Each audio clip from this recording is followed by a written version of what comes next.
ये रास्ते मुझे कहाँ ले आए, जहाँ ख्वाबी सावा बन गए। जिन्हें चाहा था जान से ज्यादा, वही लोग फासले बन गए। मैंने लफ्जों में खुद को तलाशा, खामोशियों से बातें के हर टूटे हुए लम्हे ने मुझे जीने की आदत दी। कभी धूप ने जलाया वो है, कभी छाँव भी कम पड़ गई।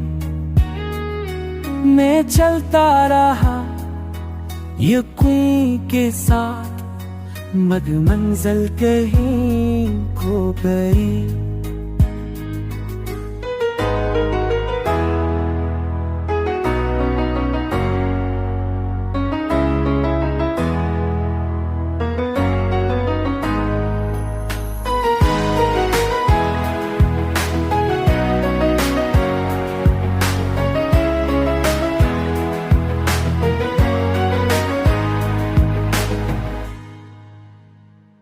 फिर एक डर उम्मीद ने मेरा हाथ आसस्ता थम लिया।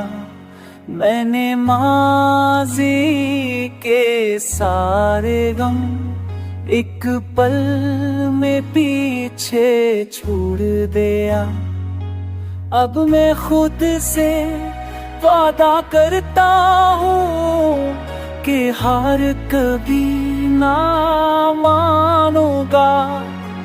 जो मिला नहीं वो मेरा नहीं, जो है ऐसे दिल से जानूंगा। अगर तू कहे सुन रही हो तो बस इतना याद रखना, मैं बिखरा जरूर था कभी, मगर हारा कभी नहीं था।